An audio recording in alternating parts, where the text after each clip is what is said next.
Hello everyone, एक और नए सेशन में आप सभी का स्वागत है। तो यहाँ पर अगर हम लोग बातचीत कर ले लास्ट वीडियो की, तो लास्ट वीडियो में हम लोगों ने कवर किया था एक्टिव और पैसिव वॉइस, वो भी 2013, 14 और 15 के। तो आज की वीडियो की बातचीत कर लें तो आज की वीडियो में हम कवर करने वाले हैं 2016 और 2017। तो अभी तक अगर आपने पिछली दो वीडियो नहीं देखी तो उनको जाके पहले कवर करें, उसके बाद आप इस वीडियो को देखें। तो अब चलते हैं अपनी स्लाइड की तरफ। तो यहाँ पर जितने भी सेंटेंस लिए गए हैं सारे के सारे सेंटेंस 2016 के यूपी बोर्ड एग्जामिनेशन में पूछे हुए क्वेश्चन है। तो यहाँ पे सबके सामने उनका पेपर कोड लिखा गया, कौन किस पेपर कोड में पूछा गया है। तो पहला यहाँ पे जो सेंटेंस है वो I know him very well. तो इसकी बातचीत कर ले, हम लोग इसका बनाने वाले हैं पैसिव। तो कैसे पैसिव बनाते हैं, सबसे पहले हम क्या करते हैं, उस सेंटेंस में दिए गए सब्जेक्ट और ऑब्जेक्ट को आइडेंटिफाई करते हैं। इतना करने के बाद हम दिए गए ऑब्जेक्ट को सब्जेक्ट बना देते हैं और सब्जेक्ट को ऑब्जेक्ट बनाते हैं। तो यहाँ पे चलिए देखते हैं हिम। हिम की अगर हम सब्जेक्ट की बात कर ले तो हिम का सब्जेक्ट हो जाएगा ही। तो यहाँ पे हम लिख लेते हैं ही। अब देखो ये सेंटेंस है प्रेजेंट इंडेफिनिट में, I know him very well. तो इसको इस जो टाइम होता है वो टाइम हम वही रहने देते हैं। अगर सेंटेंस प्रेजेंट में है तो सेंटेंस हमारा प्रेजेंट ही रहता है। तो ये बना देंगे ही इज। अब देखो आगे लगाएंगे हम वेरी वेल, जो हमारा एडवर्ब है, ही इज वेरी वेल।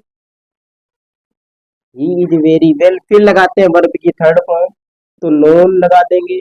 अब देखो, अब जब हम किसी भी सब्जेक्ट को ऑब्जेक्ट बनाते हैं तो उसके पहले हम प्रीपोजिशन बाय यूज करते हैं। लेकिन बाय का यूज हम कहाँ पर करते हैं, हमें एक बात वो याद रखनी होती है। बाय का यूज हम लोग करते हैं अगर कोई सब्जेक्ट उस सेंटेंस में एक्शन कर रहा है, यानी वो डूअर ऑफ एक्शन है, किसी भी एक्शन का डूअर है, तो हम उसके पहले बाय का प्रयोग करेंगे। लेकिन आप सभी जानते हैं जो नो वर्ब होती है वो कोई एक्शन नहीं होती, और नो के साथ आप फिक्स प्रीपोजिशन टू का यूज करते हैं ना। तो यहाँ पे हम लगा देंगे he is very well known to me. Known to me, एक बात तो फिक्स प्रीपोजिशन की। दूसरी की हम जो वर्ब नो होती है वो हमारा कोई भी एक्शन नहीं होती, एक्शन वर्ब नहीं होती, इसलिए हम लोग क्या लगाएंगे, preposition to me. I hope आप इतनी बात समझ गए। अब बातचीत करते हैं हम अगले सेंटेंस की। देखिए जो अगला सेंटेंस है वो लिखा है Rita can not do this work. तो यहाँ पे जो वर्ब दी गई है वो मॉडल वर्ब दी गई है। तो मॉडल वर्ब में हम क्या करते हैं, मॉडल वर्ब में हम कैन का कैन ही रहता है, कैन के साथ में हम बी का यूज कर देते हैं।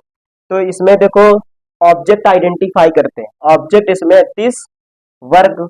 तो सबसे पहले हम ऑब्जेक्ट बना देंगे सब्जेक्ट दिस वर्क, फिर कैन को कैन रख देंगे, कैन नॉट बी, फिर वर्ब की थर्ड फॉर्म लगाएंगे, डू का डन कर देंगे। This work can not be done by Rita. इस प्रकार से ये सेंटेंस हमारा एक्टिव वॉइस से चेंज हो गया पैसिव वॉइस में। अब आगे चलते हैं तीसरे सेंटेंस की तरफ। तीसरा सेंटेंस हमारा सीजे पेपर कोड में पूछा गया। ऐसे ही सारे के सारे सेंटेंसों का हमको यहाँ पर कर रहा है एक्टिव वॉइस से पैसिव वॉइस। तो ये अभी देख रहे हैं 2016 के हाल से। आगे वीडियो में हम लोग देखेंगे 2017 में जितने भी सेंटेंस पूछे गए। तो प्लीज वीडियो के अंत तक बने रहें। अगला सेंटेंस लिखा है ही नोज मी वेल। तो देखो मी को बना देंगे ऑब्जेक्ट, ये बनेगा आई एम वेल, फिर नोन और इसके साथ प्रीपोजिशन टू, फिर आई का ही का ऑब्जेक्ट लगा देंगे him. I am well known to him. आगे बातचीत करते हैं सेंटेंस की। 4 नंबर सेंटेंस लिखा है हु राइट्स अ लेटर। जब भी हम इस तरीके का सेंटेंस कोई आता है तो इसको हम बाय होम से स्टार्ट करते हैं। लेकिन इस सेंटेंस को बनाने का मैं एक बेहतरीन तरीका बताता हूँ। आपको यहाँ पर हु की जगह किसी का नाम लिख लेना है। जब अगर आप नाम लिख लेंगे तो बनेगा a letter is written by, और जिसका नाम होगा वो बनेगा।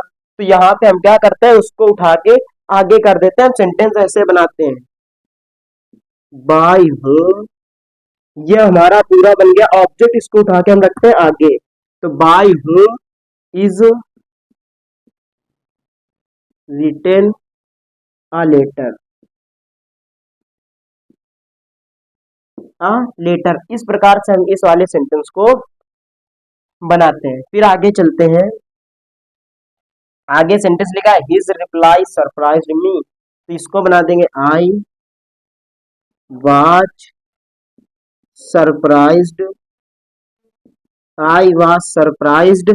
अब देखो सरप्राइज के साथ अब फिक्स प्रीपोजिशन प्रयोग करते हैं स्टूडेंट, एट, तो बना देंगे I was surprised at his reply, at his reply. अब बातचीत करते हैं अगले सेंटेंस की। अगला सेंटेंस लिखा है please keep to the left. इसके पिछले वीडियो में हम लोग इस तरह के सेंटेंस की बातचीत कर चुके हैं। जब भी कोई इंपरेटिव सेंटेंस होता है तो उसका पैसिव वॉइस हम लोग किस तरीके से बनाते हैं, ये बातचीत हम पीछे कर चुके हैं। यहाँ पे सीधा इसको बना देंगे प्लीज, हमारा चेंज हो जाता है यू आर रिक्वेस्टेड में, तो ये चेंज हो जाएगा यू आर रिक्वेस्टेड। इसके बाद टू लगाकर हम पूरा का पूरा सेंटेंस वैसे ही जोड़ देते हैं, you are requested to keep to the left, तो इसको हम ऐसे ही बना देंगे to keep to the left. अब बातचीत करते हैं इस स्लाइड की अंतिम सेंटेंस की, जो सीएन पेपर कोड में पूछा गया है 2016 में। लिखा है एवरीबडी नोज हिम, तो हिम का हम लोग सब्जेक्ट बना देंगे ही, ये बन जाएगा he is known to everybody, to everybody. इस प्रकार से इस स्लाइड में हम लोगों ने देखा 2016 के आल सेट में जितने भी एक्टिव वॉइस से हमें पैसिव वॉइस बनाना था वो सभी। अब हम लोग बातचीत करेंगे 2017 में के आल सेट में जितने भी क्वेश्चन पूछे गए हैं, हम बातचीत करते हैं उन सारे सेंटेंसों की कि उनका पैसिव वॉइस कैसे बनेगा, कैसे बनाते हैं। तो ये सारे के सारे स्टूडेंट जो सेंटेंस लिखे हैं ये 2017 में पूछे गए सेंटेंस है। तो चलिए इनको बनाने का प्रयास करते हैं। तो यहाँ पर जो पहला हमारा सेंटेंस लिखा हुआ है वो देखिए, लिखा है he is helping his brother, तो यह ऑब्जेक्ट हमारा बन जाएगा हिज ब्रदर, और इस ऑब्जेक्ट को हम बना देंगे सब्जेक्ट, ये बन जाएगा हिज ब्रदर, हिज ब्रदर। अब ये प्रेजेंट कंटिन्यूअस में सेंटेंस है तो इसको टाइम प्रेजेंट है तो प्रेजेंट में ही रहने देंगे, ही हिज ब्रदर इज। अब देखो ये कंटिन्यूअस है तो कंटिन्यूअस को दिखाने के लिए हम लोग प्रयोग कर देंगे present participle being, his brother is being. Verb का जो आईएनजी फॉर्म होता है वो क्या होता है, वो स्टूडेंट होता है present participle, his brother is being. अब वर्ब की थर्ड फॉर्म लगा देंगे हेल्प्ड बाय, ही का ऑब्जेक्ट लगा देंगे हिम। ये सेंटेंस हमारा बन गया एक्टिव वॉइस से passive voice, his brother is being helped by him. अब देखते हैं दूसरे सेंटेंस को। देखो दूसरा सेंटेंस लिखा I know him very well. इस सेंटेंस को अभी अभी हमने देखा था पीछे इसी वीडियो में। अब हम बातचीत करते हैं अपने तीसरे सेंटेंस, लिखा he will finish his work by tomorrow, तो इससे हमें कोई लेना देना नहीं, ये हमारी एडवर्ब है, टाइम दिया गया है। He will finish his work, तो इसको सब्जेक्ट बना देंगे हिज वर्क को, his work will be finished, his work will be finished by him by tomorrow, by tomorrow। tomorrow को हम जैसा रखा है वैसे रख देंगे एज अ एडवर्ब। अब बातचीत करते हैं अपने चौथे नंबर सेंटेंस की। चौथा नंबर सेंटेंस है bring a glass of water, तो ये एक इंपरेटिव सेंटेंस है और इंपरेटिव सेंटेंस को बनाने के हमने आपको दो तरीके बताए थे। एक तो उस भाव के अकॉर्डिंग बना देते हैं, सेंटेंस में जो भाव दिख रहा हो, या लिखा है bring a glass of water, यहाँ पे कोई प्लीज वर्ड वगैरह नहीं यूज किया गया, यहाँ सीधा सीधा हमें ऐसा लग रहा है इस सेंटेंस में क्या किया जा रहा है, ऑर्डर दिया जा रहा है। तो आप क्या कर देंगे, या तो आप इसको ऐसे बना दें you are ordered to bring a glass of water, bring a glass of water, ये भी आपका सेंटेंस पूरी तरीके से सही हो जाएगा।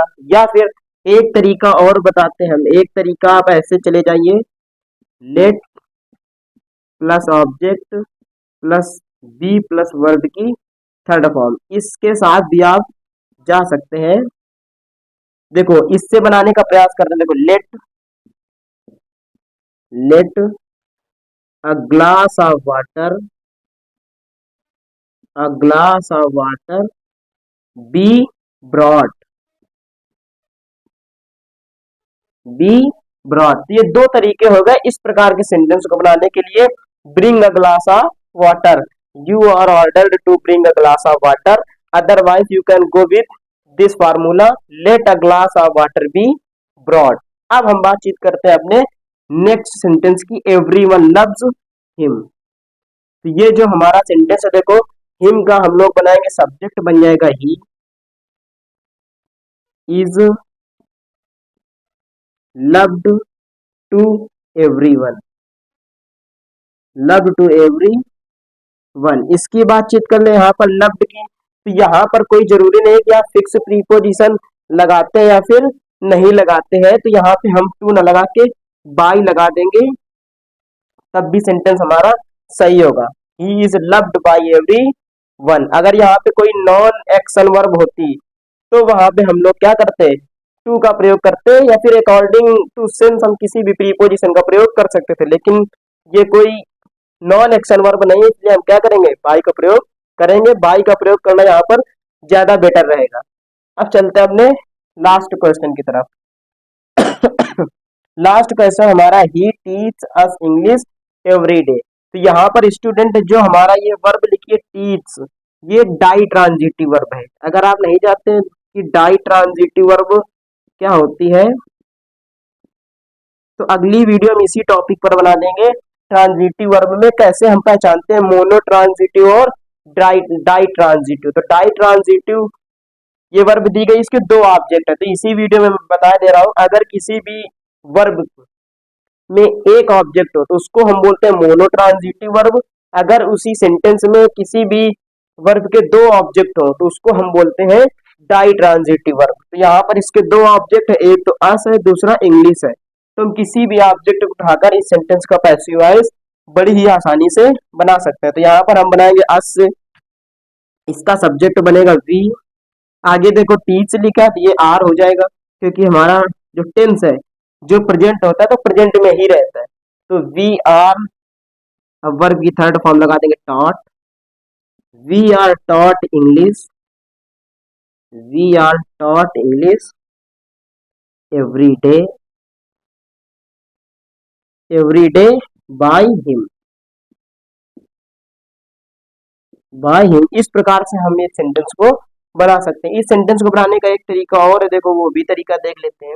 इसको बनाते हैं हम इंग्लिश से। तो सबसे पहले हम बना देंगे इंग्लिश, ये हमारा बन जाएगा सब्जेक्ट। इंग्लिश के अकॉर्डिंग हम सब्जेक्ट के अकॉर्डिंग लगा देंगे verb, English is taught, English is taught to me every day by him. इस प्रकार से भी ये सेंटेंस हमारा बन जाएगा। तो आई होप आपको यहाँ तक चीजें बहुत ही बेहतरीन तरीके से समझ में आई होगी। तो आज की वीडियो में हम लोगों ने क्या क्या कवर कर लिया, आज की वीडियो में हमने कवर किया 2016 और 2017 के जितने भी एक्टिव वॉइस सेंटेंस पूछे गए थे, जितने भी सेंटेंसों का एक्टिव वॉइस से पैसिव वॉइस में चेंज करना था, उन सभी को हम लोगों ने इस वीडियो में कवर किया। तो आगे की वीडियो में हम लोग कवर करेंगे 2018, 2019, ऐसे करके हम पूरी की पूरी सीरीज में सारे के सारे एक्टिव वॉइस कवर करेंगे। फिर आगे नरेशन और जो भी सेंटेंस हैं जो भी पूछे गए हैं वो हम सब प्रीवियस ईयर क्वेश्चन यहाँ पर कवर करेंगे। तो अगर अभी तक आपने चैनल को सब्सक्राइब नहीं किया तो प्लीज चैनल को सब्सक्राइब कर दें, ताकि आने वाले इस चैनल पर किसी भी वीडियो का नोटिफिकेशन आपसे मिस ना हो। मिलते हैं नेक्स्ट वीडियो में। जय हिंद, take care and love you all.